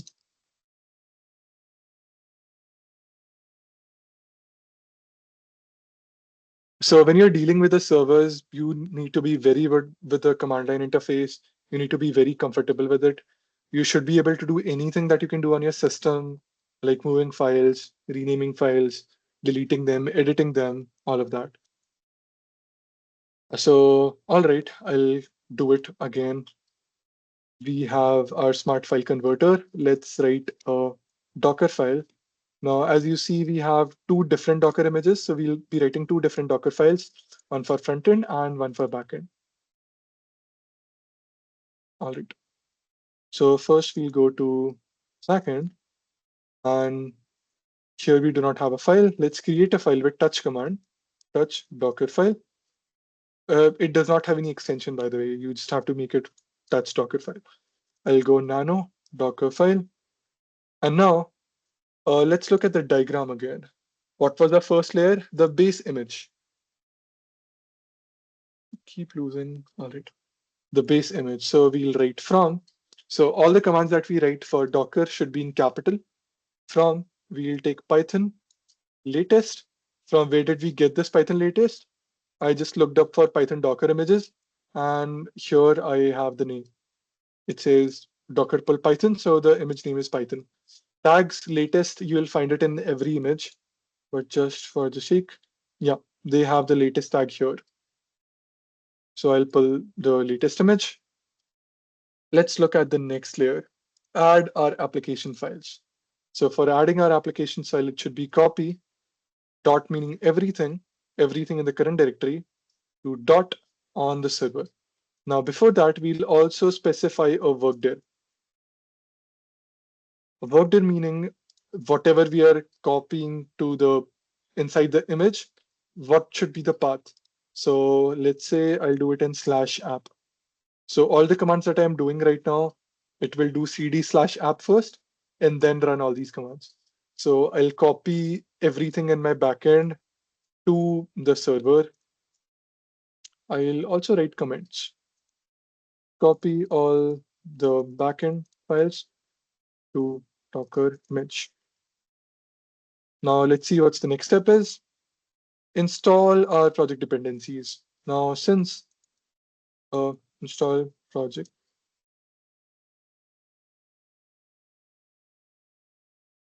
Now, since we already have the files copied, just for an idea, we'll cancel this. In the backend, we have requirements.txt. This might as well also have been copied to the server to the Docker image. So we can do pip install our requirements.txt. This should okay, and a run command. So there's these different syntax that we have from would pick the base image. Work there would specify where everything that we're running on the bottom, where should it run. Then there's a copy command. This is the Docker file syntax. So copy everything that we have in the current directory to the server. And then we run this command. Here we can write a terminal command, which is pip install r. And okay, we have also done this. And then finally run our project, which would be the final command. So run our project. This is a bit tricky. It's called CMD. And then we write all of the steps inside these square brackets. So for us, it should be Python.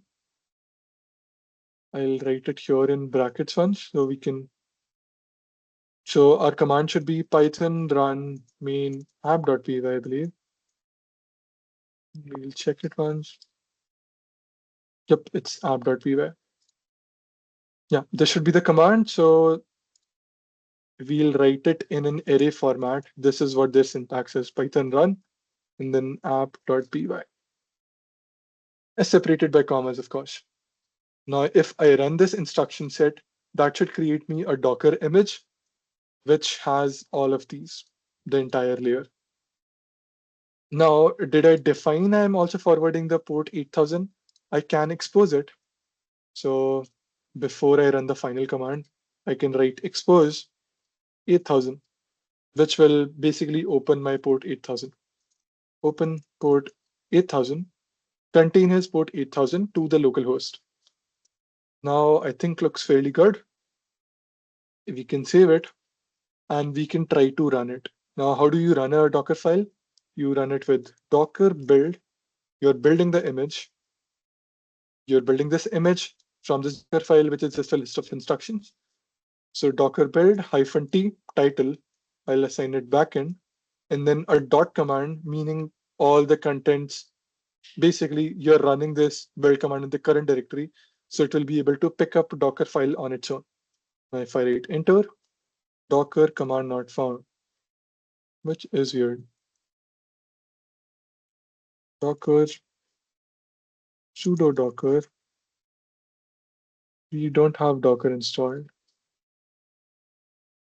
Did I missing command? Okay, I did not start the service. Systemctl sudo system enable docker.service. Now, I think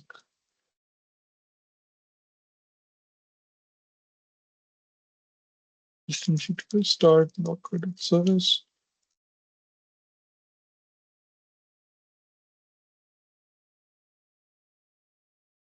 Oh, access denied. There's a slight issue. Did I not install Docker? Okay, I missed the last command. My bad. We'll just install it quickly. So if you're installing it on Ubuntu, I'll link this website in the chat. You should be able to like literally follow the instructions, uninstall old, ye wala just copy paste, and then copy paste this, and then finally this command which will install it. You can also verify by running a hello run container. We should need it. Does Docker work now? Yep, it does. Okay, so back to where we were, we can check our Docker file bunch. We have all these instructions. Notice how I use the cat command for checking what we have. The base image, the default work directory, we copy all these files to the container. Then we run pip install, expose port 8000. and run python app main.py. Let's build this. Docker build -t backend title, and then give it the context, which is current directory. Now it's building. It's step probably 1 of 4. We have 4 steps. It's currently pulling the Docker file. It's transferring context, which is the copy command. Okay, let's wait for this.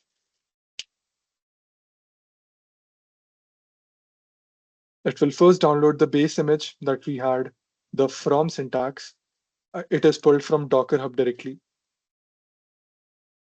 Docker Hub is like GitHub, but this is for storing images instead of your code.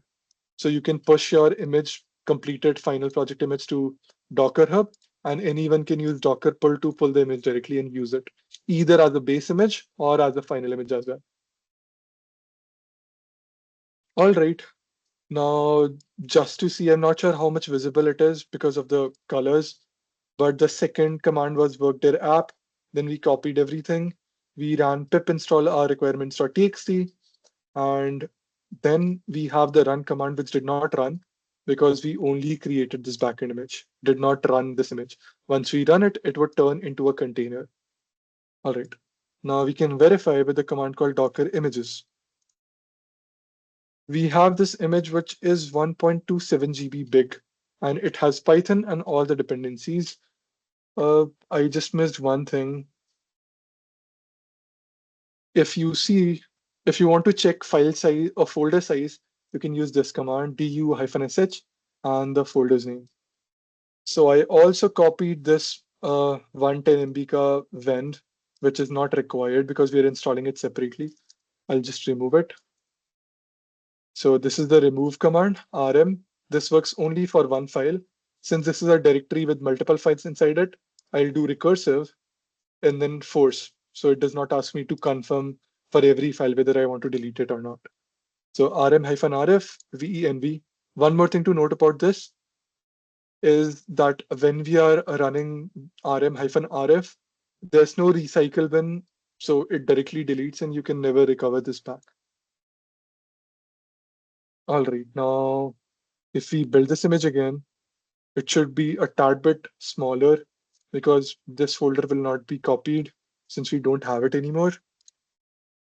Let's build this again. Installing all the dependencies.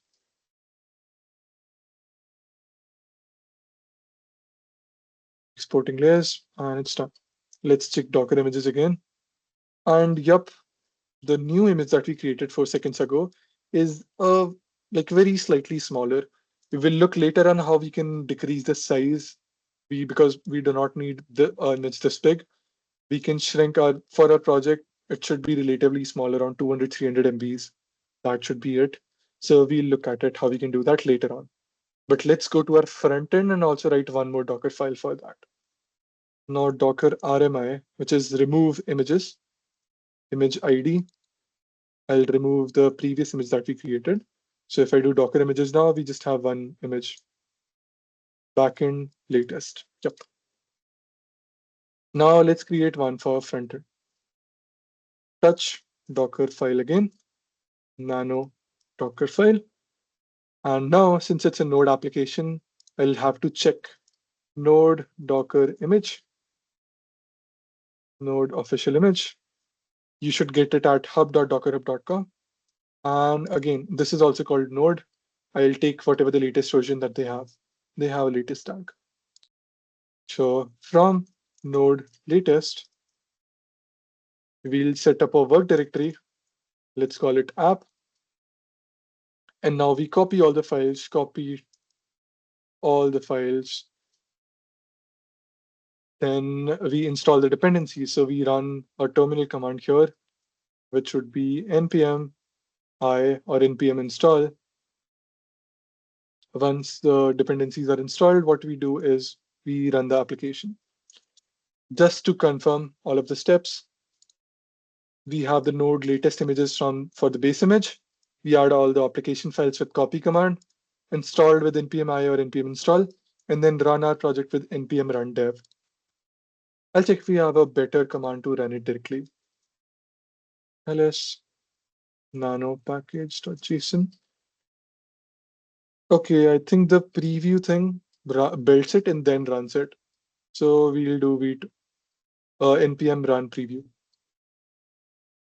One more thing to check, what port does preview run on? npm run preview.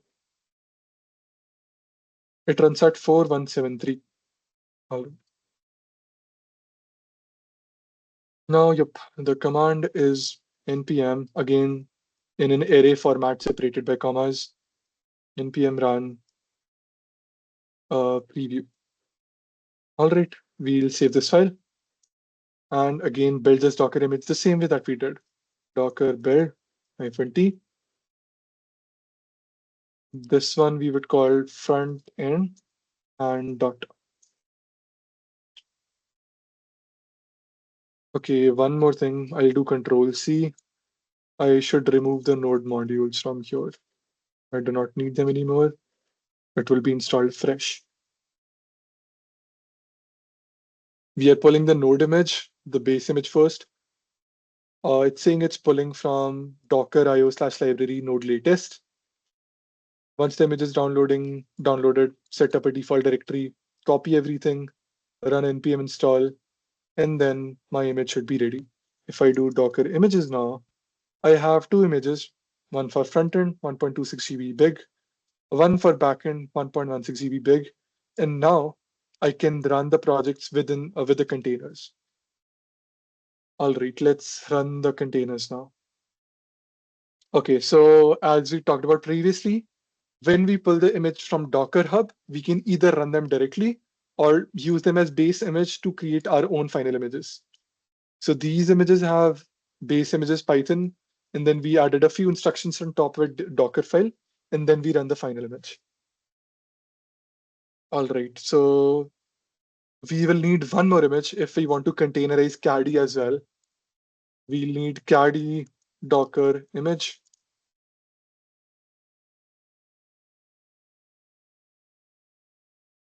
Docker pull caddy, we know, and we'll use it as it is. All we need to do is we just need to edit the configuration file.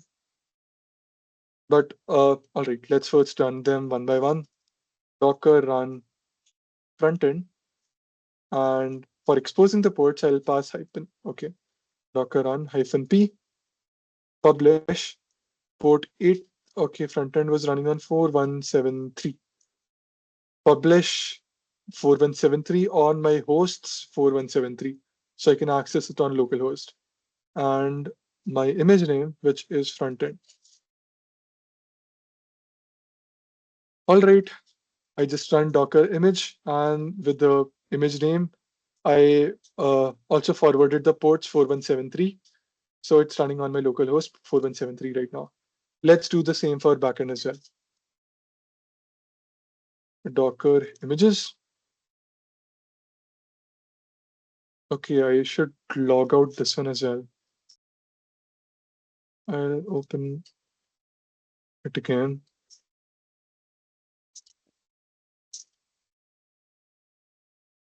So when you install Docker, you also need to set up permissions for your user, which were in the post-installation steps. So you should be able to use Docker without sudo command. That's what I did.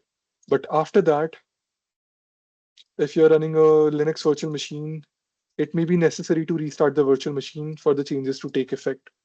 Logging in, logging back out, and logging in also works. Authorize, enabling connection. Okay, Docker images, Docker run, and again we'll publish port 8000 to 8000, meaning the containers port 8000 should be forwarded to our virtual machine port 8000, and then the image name, which is backend.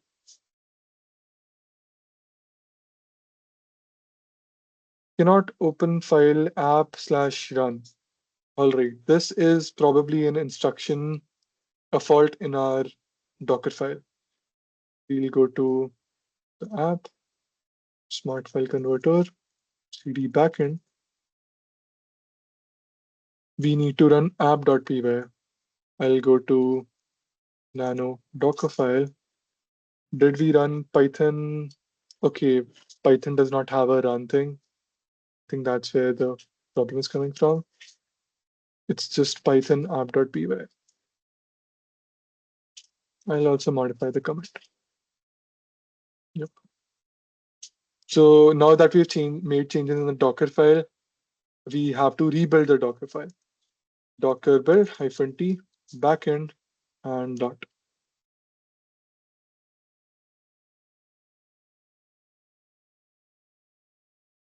Now we should be able to run the updated one.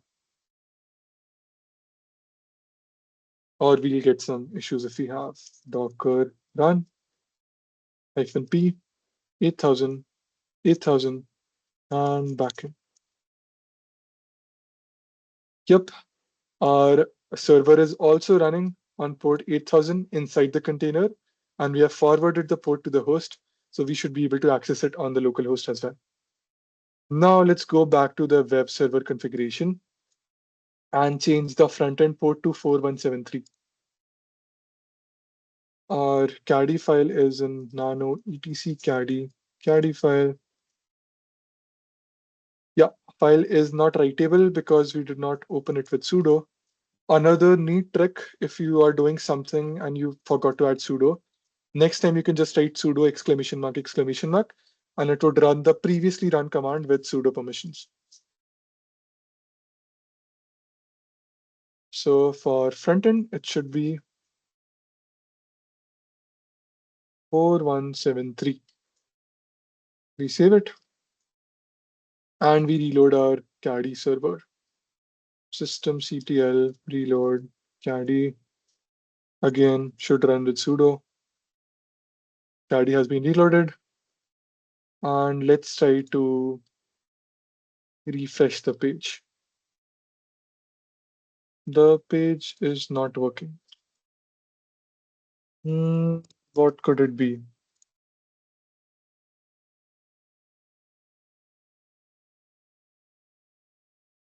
Okay, so let's start debugging why it is not working. So the first step would be I'll verify whether my application is even running or not running on 4173. So I'll do a curl. Curl is basically for sending a request. Localhost 4173. And I should be able to see something. Connection reset by peer. That means it is not working. I don't have anything running on my localhost 4173, which is weird. This is supposed to be running on 4173 and should have been forwarded. Okay, it says use host to expose. I think this is something that we missed. We'll add it in the Docker file. We'll stop the containers from running. Okay, so that's one more classic issue that you'll find. When you're running it on 127.0.0.1, and when you then try to forward the port to host, it would not work. You have to run your application on 0.0.0.0, and then only you can forward it to the host system. And this tells us exactly that. So I was missing the host command. I'll go back to Docker file. npm run preview. I'll add one more --host. Save it. Docker build t frontend dot build it again. And wait for it.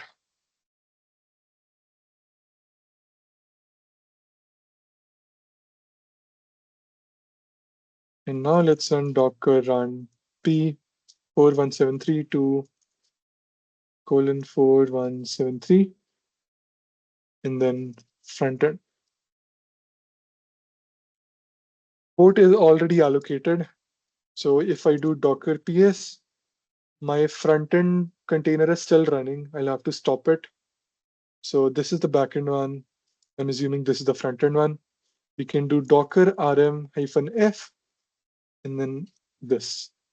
That should kill the container. Docker ps is the command for checking all the running containers. So we have one of these containers, which is our backend container running main.py. And the other container is this one. To remove a container, you can use docker rm command And since it was already running, I use the F flag for force, and then I give it the container hash or the container unique ID.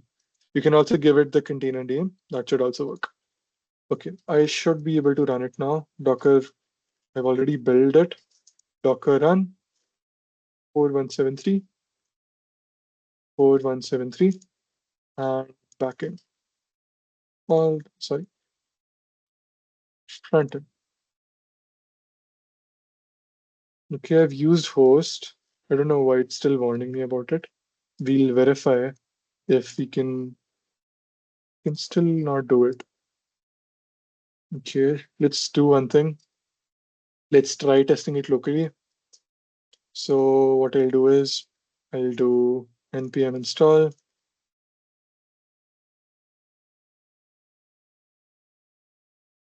So these are some issues that you might face when you're containerizing your app as well, and it's totally normal. It's good that we face these issues so you can also see like firsthand how we debug it. Now I'll try npm run preview host. That does not work. Should I pass host first? npm run host preview. Okay, that is also not working. Use the host flag to expose. Okay, let's look at the package JSON.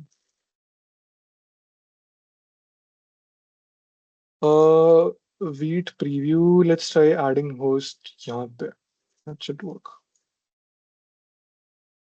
npm run preview. Okay, yeah, that worked. That is where we were missing. Okay, now it should work. I'll do docker ps again. Kill my previous container. This one, docker rm-f. I'll build the new container, frontend dot. Okay, node modules, docker build t frontend dot. And by now, we also might be having, okay, so let me put sudo for now. Yep, we have multiple images. One created 3 minutes ago, 11 minutes ago, and 14 minutes ago. Let's do docker RMI and remove these images if they're not in use. You can pass in multiple IDs at the same time. And again, run with sudo for now. Unable to delete, must be first. All right, we'll have a look at it later. It is done. Docker image is ready. Docker run, publish 4173, 4173, and frontend.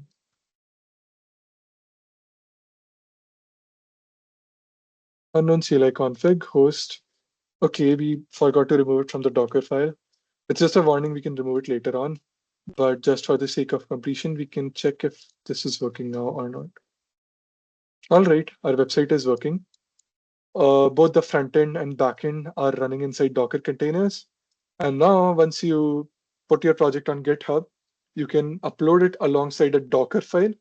So if anyone were to build it and run it, they can just run the Docker file and they won't have to like manually fidget out with what dependencies to install, what commands to use, and all of that.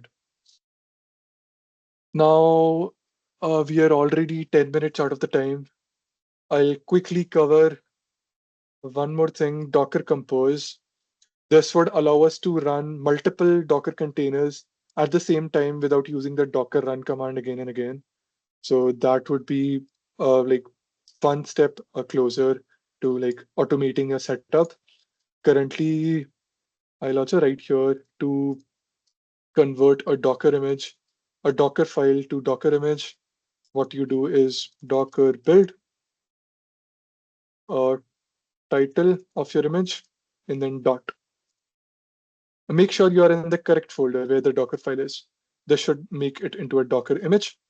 And for again making this into a container, you run one more command, which is docker run.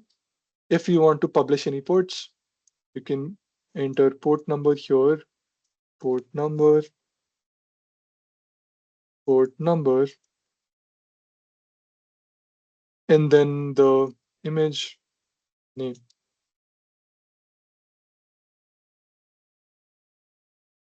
Yep. So you write Docker file, you build it with Docker build, you get Docker image, then you run the Docker image with this Docker run command, and you finally get a container which is running. Now we have these two images and two containers running as well. Let's go. Okay. Yeah. So I hope this is clear. If you have any doubts, you can put them on the chat now. And also as part of your assignment, what we have planned is you're required to make a full stack project. Full stack as in backend, frontend. If you want to integrate database as well, you can do that. Also run database in a container. Just for example, I'll show you Mongo DB Docker image. If you just search for it, there's a Docker image for MongoDB available as well. You can run this in the container as well and expose the required ports. This probably, if you scroll down, you'll also find instructions on how to run it. And there's a Docker compose file that we did not get time to talk about, but I'm assuming it uses port 8081. So when you run it, Docker run, you can also pass -p and then 8081, 8081. So you can access it on your local host. All right. So I don't see any questions.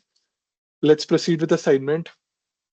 The assignment would be you are to make a project of your own, or if you do not have, I'll try putting a Google Drive link where I'll upload a full stack project on Google Drive.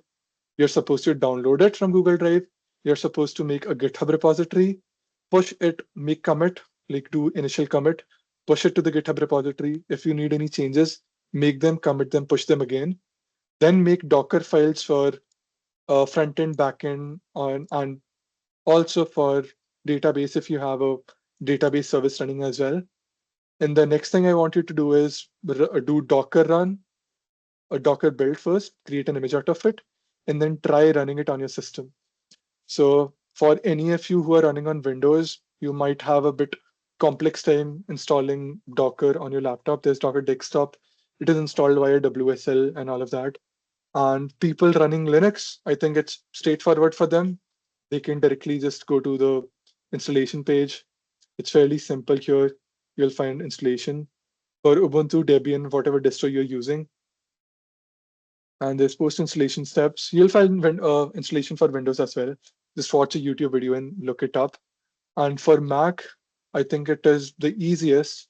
What I would suggest is using Obstack. So this is just brew install Obstack.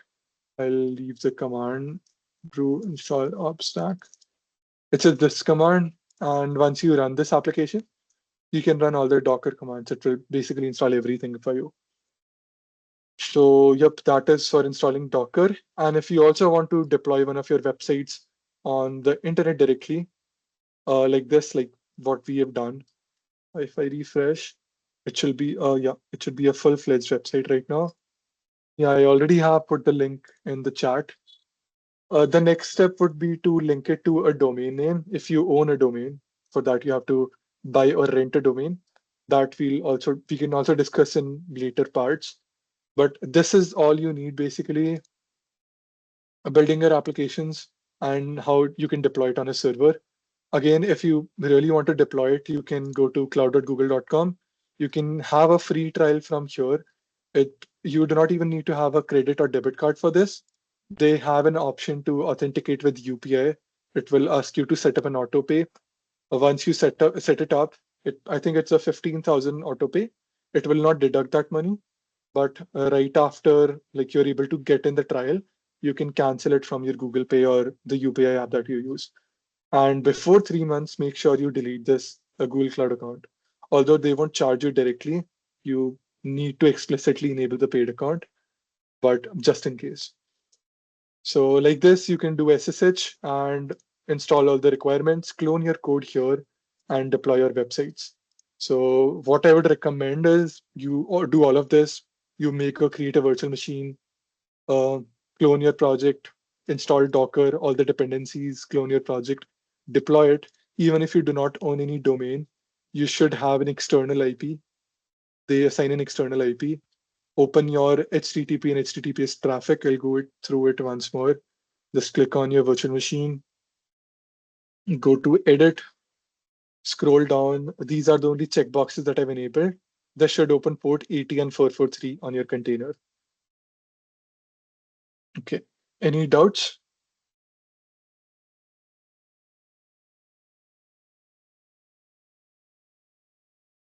All right, no doubts. I think we are pretty much done with the session then. We learned how front end backend works. Yeah, how front end backend works, how we can containerize the application, how they can communicate with different ports, what is a web server, how a web server works, what are the rules that it uses to redirects to front end backend. If you need all, I'll try to put these diagrams, everything in the chat. Okay, I'll send it. Okay, after the session, I'll try sending all the diagrams just for your ease of understanding. The Docker files also, I'll try to put them somewhere and link it to you. And there's a feedback, full stack applications with Docker as containers as assignment, yes. So if you have a full stack application ready, you have to, that's part of the assignment. And there's also a feedback link in the chat section. Everyone is also requested to fill the same. I think we are also distributing certificates from the responses of that form only. So please fill it. We'll get your name from there for distributing the certificates. Again, open for any doubts.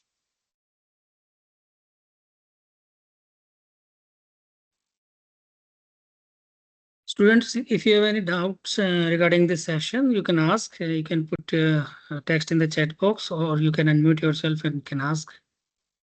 And also fill the feedback form. Based on this, you'll be mail your certificates